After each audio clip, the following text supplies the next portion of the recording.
श्रीमद् भगवत गीता का प्रथम अध्याय, जिसे अर्जुन विषाद योग के नाम से जाना जाता है, महाभारत के युद्ध के प्रारंभिक दृश्य का वर्णन करता है।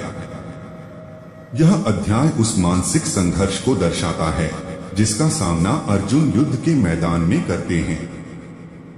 यह अध्याय हमारी रोजमर्रा की जिंदगी में भी कई महत्वपूर्ण शिक्षाएं देता है। आइए इस अध्याय को सरल शब्दों में समझें और इसका गहराई से विश्लेषण करें। एक युद्ध का दृश्य और अर्जुन का संशय। इस अध्याय की शुरुआत कुरुक्षेत्र के मैदान से होती है, जहां कौरवों और पांडवों के बीच महान युद्ध की तैयारी हो रही है। धृतराष्ट्र, जो अंधे हैं, संजय से युद्ध का वर्णन सुन रहे हैं। संजय अपनी दिव्य दृष्टि से युद्ध के हर पल को देखते हैं और धृतराष्ट्र को सुनाते हैं। उदाहरण, कल्पना करें कि आप एक ऐसी स्थिति में हैं जहां आपको अपने ही परिवार या प्रियजनों के खिलाफ खड़ा होना पड़े। अर्जुन भी इसी दुविधा में थे। वह अपने ही रिश्तेदारों, गुरुओं और दोस्तों के खिलाफ लड़ने के लिए तैयार नहीं हो पा रहे थे। वह अपने भीतर संघर्ष महसूस कर रहे थे, जो किसी भी संवेदनशील व्यक्ति के लिए स्वाभाविक है। गहराई से विश्लेषण। अर्जुन का यह संशय हमें यह सिखाता है कि जब हम जीवन में किसी कठिन परिस्थिति का सामना करते हैं तो हमारे मन में कई सवाल उठते हैं। क्या सही है और क्या गलत? हमें किस दिशा में जाना चाहिए? इस प्रकार के सवाल हर इंसान के जीवन में आते हैं। यह हमें यह भी दिखाता है कि निर्णय लेना कितना कठिन हो सकता है, खासकर जब हमारे फैसले दूसरों पर गहरा प्रभाव डालते हैं। 2. अर्जुन की मनोस्थिति, गहराई से विश्लेषण। जब युद्ध का बिगुल बजता है और कुरुक्षेत्र के मैदान में दोनों सेनाएं आमने सामने खड़ी होती हैं, तब अर्जुन का मन विभिन्न भावनाओं से भर जाता है। अपने सारथी श्री कृष्ण से कहकर वह रथ को दोनों सेनाओं के बीच ले जाने का अनुरोध करता है। जब अर्जुन दोनों ओर के योद्धाओं को देखते हैं तो उनके दिल में एक अजीब सी बेचैनी उत्पन्न होती है। उन्हें अपनी ही सेना में अपने गुरुओं, भाइयों, चाचाओं, दादाओं और दोस्तों के चेहरे नजर आते हैं। भीष्म और द्रोणाचार्य का दर्शन। अर्जुन सबसे पहले अपने महान गुरु द्रोणाचार्य और पितामह भीष्म को देखते हैं। उनके सामने वह इंसान खड़े हैं जिन्होंने उन्हें धर्म और युद्ध के नियम सिखाए थे। अर्जुन के मन में विचार आता है कि जिन लोगों से उन्होंने शिक्षा ली है, जिनका उन्होंने हमेशा आदर किया, अब उन्हीं के खिलाफ उन्हें हथियार उठाना है। यह सोचकर अर्जुन का हृदय कांप उठता है। भीष्म, जिन्हें वह अपने जीवन में सबसे अधिक सम्मान देते हैं, अब उनके शत्रु के रूप में खड़े हैं। परिवार के खिलाफ युद्ध। इसके बाद अर्जुन अपने चचेरे भाइयों कौरवों को देखते हैं। उनके सामने अपने भाइयों दुर्योधन और उसके साथियों के चेहरे आते हैं।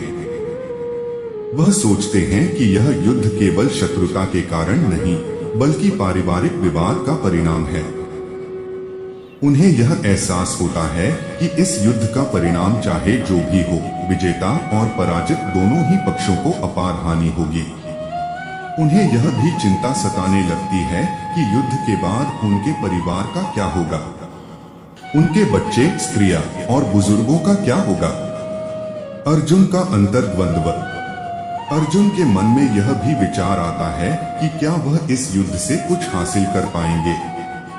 क्या यह युद्ध केवल उनके अहंकार और स्वार्थ का परिणाम नहीं है? अर्जुन को लगता है कि यदि वह अपने परिवार और गुरुओं को मारकर राज्य जीत भी लेते हैं, तो भी वह राज्य उनके लिए किसी भी काम का नहीं होगा। उन्हें यह भी चिंता सताने लगती है कि वह इस युद्ध के बाद कैसे जी पाएंगे। क्या वह उन लोगों के खून से सना हुआ राज्य स्वीकार कर पाएंगे जिनके बिना उन्होंने जीवन की कल्पना भी नहीं की थी। मानसिक और शारीरिक स्थिति। इन विचारों के चलते अर्जुन की मानसिक स्थिति बिगड़ने लगती है। उनका शरीर कांपने लगता है, मुख सूखने लगता है, और उनकी बुद्धि भ्रमित हो जाती है। वह शारीरिक रूप से भी कमजोर महसूस करने लगते हैं। उनके हाथ पैरों में कंपन होने लगता है और उनके हाथों से गांडीव धनुष गिर जाता है। अर्जुन को लगने लगता है कि उनके लिए इस युद्ध में आगे बढ़ना असंभव है। विवेक और कर्तव्य का टकराव। अर्जुन की यह मनोस्थिति उनके विवेक और कर्तव्य के बीच के टकराव को दर्शाती है। वह जानते हैं कि एक क्षत्रिय के रूप में उनका कर्तव्य है कि वह धर्म की रक्षा के लिए युद्ध करें, लेकिन उनके विवेक और संवेदनशीलता के कारण वह यह निर्णय नहीं ले पाते कि यह युद्ध वास्तव में धर्म के लिए है या नहीं। वह इस बात से भी व्यथित हैं कि युद्ध से उत्पन्न होने वाले परिणाम कितने विनाशकारी होंगे। धनुष का गिरना और आत्मसमर्पण। अर्जुन की यह आंतरिक दुविधा और मानसिक संघर्ष उस क्षण अपने चरम पर पहुंच जाता है जब वह अपना धनुष गिरा देते हैं और श्री कृष्ण से मार्गदर्शन की प्रार्थना करते हैं। वह अपने आप को असहाय और निर्णयहीन महसूस करते हैं और सोचते हैं कि शायद उनके लिए यह युद्ध लड़ना सही नहीं है। इस प्रकार अर्जुन की मनोस्थिति युद्ध के प्रारंभिक क्षणों में अत्यंत संवेदनशील और संशय से भरी होती है। उदाहरण, मान लें कि आप एक महत्वपूर्ण निर्णय लेने की स्थिति में हैं, जैसे कि नौकरी बदलना या किसी रिश्ते को समाप्त करना। आप देख सकते हैं कि आपके इस निर्णय से आपके आसपास के लोग प्रभावित होंगे। अर्जुन की तरह आप भी दुविधा में पड़ सकते हैं और सोच सकते हैं कि क्या यह निर्णय सही है। यह स्थिति हमें यह सिखाती है कि जीवन में कई बार हमें अपने व्यक्तिगत और भावनात्मक जुड़ावों से ऊपर उठकर निर्णय लेना पड़ता है। अर्जुन की यह दुविधा हमें यह सिखाती है कि निर्णय लेना आसान नहीं होता, खासकर जब वह निर्णय हमारे अपनों से जुड़ा हो। लेकिन हमें यह समझना होगा कि कभी कभी बड़े लक्ष्यों के लिए कठिन फैसले लेने पड़ते हैं। 3. धर्म और कर्तव्य का प्रश्न, एक मानव दृष्टिकोण। अर्जुन की दुविधा वास्तव में हम सभी के जीवन में किसी न किसी मोड़ पर आती है। जब हम किसी बड़े निर्णय के सामने होते हैं तो हमारा मन धर्म और कर्तव्य के बीच फंस जाता है। अर्जुन की स्थिति का अगर हम गहराई से विश्लेषण करें तो यह किसी भी इंसान के जीवन में आने वाली उन कठिनाइयों का प्रतीक है जब उन्हें तय करना होता है कि सही क्या है और गलत क्या। अपने ही लोगों के खिलाफ युद्ध। अर्जुन के सामने सबसे बड़ा सवाल यह था कि क्या वह अपने ही परिवार, गुरुओं और मित्रों के खिलाफ हथियार उठा सकते हैं। क्या उनके लिए यह सही होगा कि वे अपने ही रक्त संबंधियों का सहार करें, चाहे वह किसी भी कारण से क्यों न हो। उनका मन इस विचार से बेचैन हो जाता है कि यदि वह युद्ध करते हैं तो वह उन लोगों के खिलाफ लड़ेंगे जिन्होंने उनके जीवन को आकार दिया है। यह किसी भी इंसान के लिए बहुत कठिन स्थिति होती है जब उसे अपने प्रियजनों के खिलाफ खड़ा होना पड़े। धर्म की समझ और कर्तव्य का पालन। अर्जुन का यह प्रश्न वास्तव में धर्म की गहरी समझ की ओर इशारा करता है। धर्म का मतलब सिर्फ धार्मिक नियमों का पालन करना नहीं होता, बल्कि वह सही और गलत के बीच का वह सूक्ष्म अंतर होता है जो हर व्यक्ति को खुद समझना होता है। अर्जुन सोचते हैं कि क्या उनके लिए अपने कर्तव्य का पालन करना ही धर्म है या उन्हें अपने परिवार की सुरक्षा को ध्यान में रखना चाहिए। उदाहरण, कल्पना कीजिए कि आप एक ऐसी स्थिति में हैं जहां आपको अपनी कंपनी के हितों और अपने दोस्तों या परिवार के बीच चुनाव करना है। एक तरफ कंपनी का कर्तव्य है जिसे निभाने के लिए आप प्रतिबद्ध हैं, और दूसरी तरफ आपके अपने लोग हैं जिनके साथ आपकी भावनाएं जुड़ी हुई हैं। क्या आप कंपनी के लिए अपने दोस्तों के खिलाफ खड़े होंगे? क्या यह सही होगा? अर्जुन भी ऐसे ही विचारों में घिरे हुए थे। अर्जुन का मानसिक संघर्ष। अर्जुन का मानसिक संघर्ष वास्तव में यह दर्शाता है कि जब भी हम अपने जीवन में किसी महत्वपूर्ण निर्णय के सामने होते हैं तो हमारे मन में द्वंद्व उत्पन्न होता है। हम सोचते हैं कि क्या जो हम करने जा रहे हैं वह सही है? क्या हमारे निर्णय का कोई सकारात्मक परिणाम होगा? अर्जुन के मन में भी यही सवाल थे कि क्या इस युद्ध से कुछ अच्छा निकलेगा या यह केवल विनाश का ही कारण बनेगा। कर्तव्य के प्रति संदेह। अर्जुन को यह भी संदेह था कि क्या उनका कर्तव्य वास्तव में उन्हें सही दिशा में ले जा रहा है। क्या उनके लिए यह सही होगा कि वे अपने परिवार के खिलाफ युद्ध करें?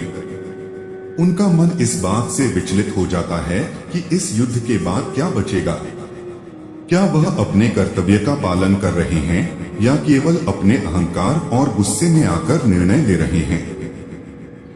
यह संदेह हर इंसान के मन में तब आता है जब वह किसी बड़े निर्णय के सामने होता है। धर्म और कर्तव्य का टकराव। अर्जुन की यह दुविधा हमें यह सिखाती है कि जीवन में धर्म और कर्तव्य का टकराव एक आम बात है, लेकिन इस टकराव के बीच हमें सही निर्णय लेना चाहिए जो केवल हमारी जिम्मेदारियों को नहीं बल्कि हमारे भीतर के सत्य को भी दर्शाए। अर्जुन के इस प्रश्न का उत्तर सिर्फ युद्ध के मैदान में नहीं बल्कि हमारे अपने जीवन में भी मिलता है। इस प्रकार अर्जुन की यह स्थिति वास्तव में हर उस इंसान का प्रतिनिधित्व करती है जो धर्म और कर्तव्य के बीच संघर्ष करता है। यह हमें यह सिखाता है कि जीवन में हर निर्णय के पीछे एक गहरा अर्थ होता है जिसे हमें समझना चाहिए। उदाहरण, हमारी रोजमर्रा की जिंदगी में भी हम धर्म और कर्तव्य के बीच अक्सर फंस जाते हैं। जैसे कि जब हमें अपने परिवार के लिए कुछ करना होता है लेकिन हमारे व्यक्तिगत कर्तव्यों के कारण हम ऐसा नहीं कर पाते। यह हमें यह सिखाता है कि जीवन में धर्म और कर्तव्य के बीच संतुलन बनाना बहुत महत्वपूर्ण है। अर्जुन की तरह हमें भी यह समझना होगा कि हमारे कर्तव्य क्या हैं और हमें किस दिशा में आगे बढ़ना चाहिए। कभी कभी धर्म और कर्तव्य के बीच संतुलन बनाना ही सच्ची समझदारी होती है।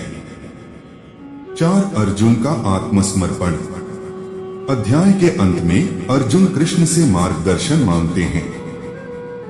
वह समझ जाते हैं कि उनके पास सभी उत्तर नहीं हैं और वह कृष्ण के शरण में आते हैं। अर्जुन कृष्ण से कहते हैं कि वह उन्हें सही मार्ग दिखाएं। उदाहरण, जब भी हम किसी कठिनाई में होते हैं और हमें समझ में नहीं आता कि क्या करना चाहिए, तब हमें किसी अनुभवी व्यक्ति से मार्गदर्शन लेना चाहिए। जैसे अर्जुन ने कृष्ण से मार्गदर्शन मांगा, वैसे ही हमें भी अपने जीवन में मार्गदर्शन की आवश्यकता होती है। गहराई से विश्लेषण। अर्जुन का यह आत्मसमर्पण हमें यह सिखाता है कि जब हम जीवन में किसी दुविधा में होते हैं तो हमें ईमानदारी से अपनी कमजोरियों को स्वीकार करना चाहिए और सही मार्गदर्शन प्राप्त करना चाहिए। यह आत्मसमर्पण हमें अपने अहंकार को छोड़ने और ज्ञान प्राप्त करने की ओर ले जाता है।